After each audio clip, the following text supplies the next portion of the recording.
ஒய்ஃப ஒரு மர்டர் கேஸ்ல அரெஸ்ட் பண்ணிருக்காங்க. ஆனா அவ எதுவுமே செய்யல மேடம். அதை நான் கண்டிப்பா ப்ரூவ் பண்ணிடுவேன். மேடம், இப்ப நான் அவளை ஒரே ஒரு தடவை மட்டும் பார்க்கணும். என்ன அலோவ் பண்ணுங்க மேடம், ப்ளீஸ். இங்க பாருங்க சார், இப்படி அன்டைம்ல வெளியாளுங்க யாரையுமே போலீஸ் ஸ்டேஷனுக்குள்ள அலோவ் பண்ண முடியாது. அது உங்க ஒய்ஃப் மர்டர் கேஸ்ல அரெஸ்ட் ஆயிருக்காங்க. நீங்க எதுவா இருந்தாலும் கோர்ட்ல போய் பாத்துங்க சார். இப்ப அவளை பார்க்க முடியாது. மேடம் மேடம் ப்ளீஸ் மேடம், இப்படி நடக்கும்னு யாருமே எதிர்பார்க்கல மேடம். ஏதோ தப்பு நடந்துருச்சு. நான் கண்டிப்பா அதை ப்ரூவ் பண்ணுவேன் மேடம். நான் ஜஸ்ட் அவளை தூரத்துல இருந்து பார்த்துட்டு போயிடுறேன் மேடம். Please madam. எக்காரணத்தை கொண்டும் அர்ஜுன் சத்யாவை பாத்திர கூடாது. நீங்க அவனை அலோவ் பண்ணாதீங்க சார். நான் தான் பார்க்க முடியாதுன்னு சொல்றேன்ல, எதுக்கு இப்போ இங்க நின்னு பிரச்சனை பண்ணிட்டு இருக்கீங்க? முதல்ல இங்க இருந்து கிளம்புங்க. Madam madam madam please madam, please. நான் பிரச்சனை எதுவும் பண்ணல மேடம். என்ன உள்ள போக அலோவ் பண்ணுங்க மேடம், ப்ளீஸ். சாரி சார், நீங்க எத்தனை தடவை கேட்டாலும் உங்களை உள்ள அலோவ் பண்ண முடியாது. ஒரு லேடிஸ் போலீஸ் ஸ்டேஷனுக்குள்ள ஜென்ஸ் அலோவ் பண்ண கூடாது. Madam please madam. ஆமா, உங்க ஒய்ஃபை பார்க்கணும்னா நீங்க பாட்டு டைரக்டா வந்துருவீங்களா? லாக்அப்ல இருக்க ஒரு அக்யூஸ்ட பார்க்கணும்னா கோர்ட் ஆர்டர் வேணும். அது உங்ககிட்ட இருக்கா? இல்ல மேடம், நான் தான் சொல்றேனே, இந்த அளவுக்கு நடக்கும்னு யாரும் எதிர்பார்க்கவே இல்லை. எனக்கு கோர்ட் ஆர்டர் பத்திலாம் யோசிக்க தோணல madam. Please madam, please madam, ஒரே ஒரு தடவை பார்த்துட்டு போயிடுறேன் மேடம். சார், இங்க நின்று டைம் வேஸ்ட் பண்ணிட்டு இருக்க வேண்டாம்.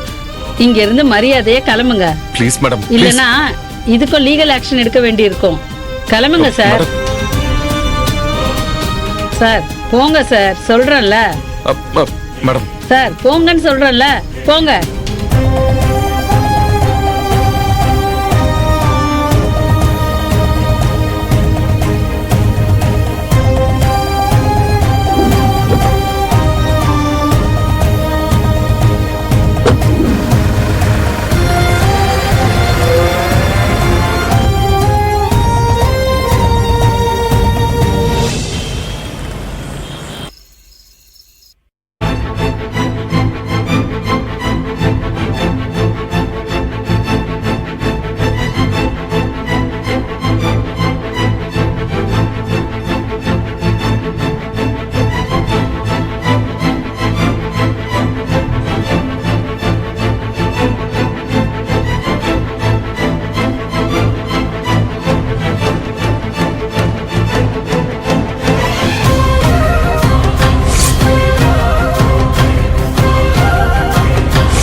இவங்க தான் அந்த கொலையை பண்ணிருப்பாங்கன்றதுக்கு எல்லா பாசிபிலிட்டிஸும் இருக்கு.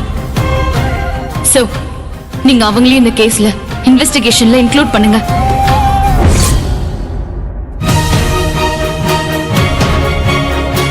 இல்ல, அம்மா கண்டிப்பா அப்படி செஞ்சிருக்க மாட்டாங்க. அவங்க அப்படிப்பட்ட ஆளும் கிடையாது. எனக்கு என் அம்மாவை பத்தி தெரியும். சத்யாவும் எந்த தப்பும் பண்ணிருக்க மாட்டா. எனக்கு அவ மேலையும் நம்பிக்கை இருக்கு. ஆனா அவ என் கண்ணதாசன் தெருவுக்கு போனா. அந்த ரிப்போர்ட்ல எப்படி சத்யாவோட கைரேகம் மேட்ச் ஆனதா வந்துச்சு?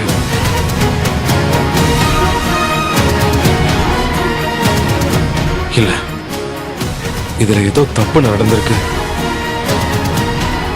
கண்டிப்பா அம்மா சத்யா ரெண்டு பேருமே தேவி அண்ணியோட கொலையில இன்வால்வ் ஆகல. வேற யாரோ தான் இது எல்லாத்தையும் பிளான் பண்ணி செஞ்சிருக்காங்க. கூடிய சீக்கிரமே அது யாருன்னு நான் கண்டுபிடிக்கிறேன்.